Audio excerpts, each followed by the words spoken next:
you are not just carrying a child, you are carrying centuries of civilization.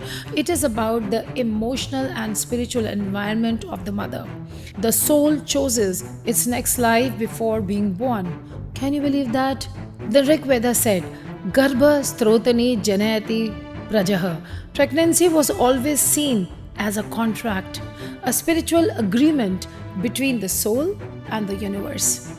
A baby was seen as a cosmic balance point, a reminder that life is harmony. It is the meeting place of heaven and earth. My dear lovely beings, I want to take you on a little journey across civilizations. Have you ever wondered why, in every corner of the world, pregnancy was never treated just as biology? And I'm talking about the older times, okay? Think about it. In Vedic India, in ancient Greece, in Chinese philosophy, people did not say a baby is coming. They often said the destiny is unfolding. A karma is playing out. A dharma is being carried forward. Pregnancy was always seen as a contract, a spiritual agreement between the soul and the universe.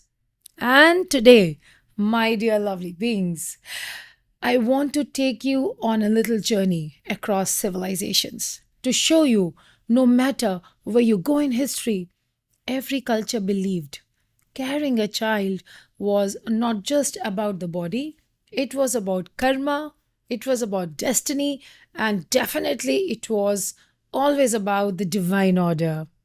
Shall we travel through the time together? Let's do it. Let's start with the Vedic India, the sacred dharma of birth. In India, pregnancy was never just a personal event. It was yagna, a sacred ritual of continuity. The Rig Veda said, Garbha Strotani Janayati Prajaha. The womb is the sacred seat of generations. Isn't that powerful? The womb is not just biology, it is a temple where generations are prepared. That's why in our tradition we had Garbh Sanskar, rituals for the unborn child, mantras chanted near the mother, special foods given, even thought purification was emphasized. Why? Because our ancestors believed what that mother thinks, sings, eats, and feels becomes the baby's nature. And you know what? Science now agrees. Doctors call it fetal programming. They say a mother's stress, her nutrition, even her emotions shape the baby's brain and body for life. There's a कहावत in Hindi, जैसे माँ की गोद वैसा बच्चे का स्वभाव. As is the mother's lap, so is the child's nature. So Vedic India was very right. Pregnancy was seen as a woman carrying not just her child, but her family's dharma, her community's future, even her nation's destiny. Now let's go to Greeks. How did they perceive pregnancy in the older times? The Greeks believed in the moirai, the three fates, who spun, measured, and cut the thread of every human life. Imagine that picture, your destiny being woven before you are even born. Plato, the great philosopher, even wrote, the soul chooses its next life before being born. Can you believe that? According to him, your child has already chosen you before the conception itself. And look at the history. Alexander the Great's mother, Olympia, she raised him as if he was born for his divine destiny. She told him stories, she believed in his greatness, and she shaped his confidence with that belief. Modern philosophy tells us the same thing. When parents believe in a child's destiny, when they carry faith instead of fear, children grow with higher confidence and potential. So, for the Greeks, pregnancy wasn't just biology, it was destiny weaving itself into the family lines. Let's now move a little east into the ancient China. In Taoist philosophy, conception wasn't an accident. It happened when heaven and earth energies aligned. Isn't that beautiful? A baby was seen as a cosmic balance point, a reminder that life is harmony. Pregnancy was seen as restoring yin and yang in the family.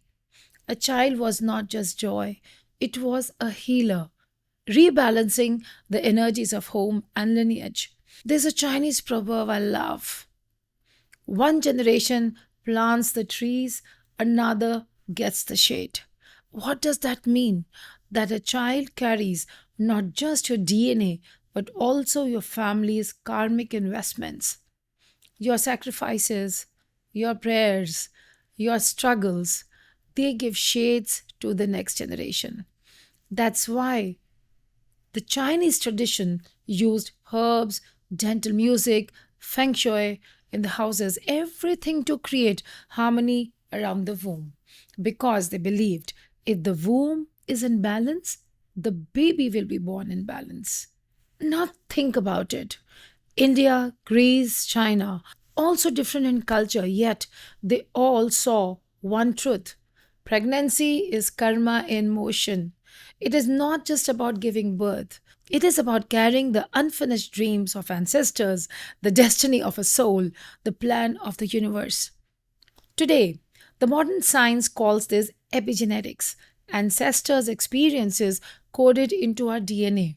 But spirituality knew it centuries ago. They just used different words: karma, dharma, or destiny. And interestingly, here exactly is where modern medicine and the ancient wisdom meet. The doctors have started to say that pregnancy is not just about sonography reports and blood tests. It is about the emotional and spiritual environment of the mother. When a mother is constantly stressed, her body releases cortisols, and yes, that stress hormone crosses the placenta.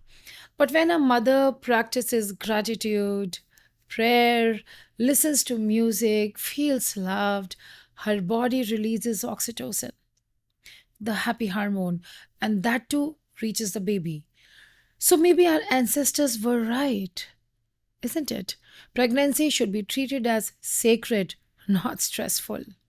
So, my dear mothers and families listening to me right now, the next time someone says pregnancy is just 9 months, smile gently and remember, you are not just carrying a child, you are carrying centuries of civilization, you are carrying karma, you are carrying destiny, and most importantly, you are carrying the dharma forward. And when I say dharma, I do not mean religion, it just means the dharma of a soul.